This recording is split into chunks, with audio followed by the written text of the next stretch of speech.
Институт языков и культуры народов Северо-Востока Российской Федерации приглашает на учебу абитуриентов по направлению подготовки организации работы с молодежью, профиль, региональная и муниципальная молодежная политика. О направлении подготовки.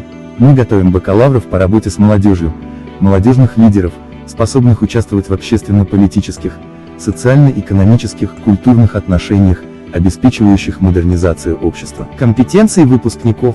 Они станут опорой государства, будут выявлять проблемы в молодежной среде и вырабатывать их организационные решения в сферах труда, права, политики, науки и образования, культуры и спорта, коммуникации и так далее.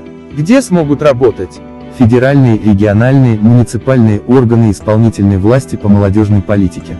Как стать студентом? Надо иметь результаты ЕГЭ по предметам: история – 40 баллов, обществознание – 44 баллов, русский язык – 40 баллов.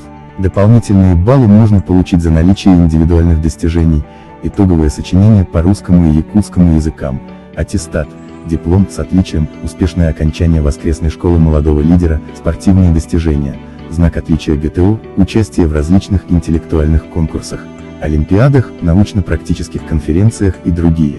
Необходимые документы: копия паспорта с пропиской, аттестат, диплом, военный билет или приписное удостоверение, медсправка номер 086, фото 3/4.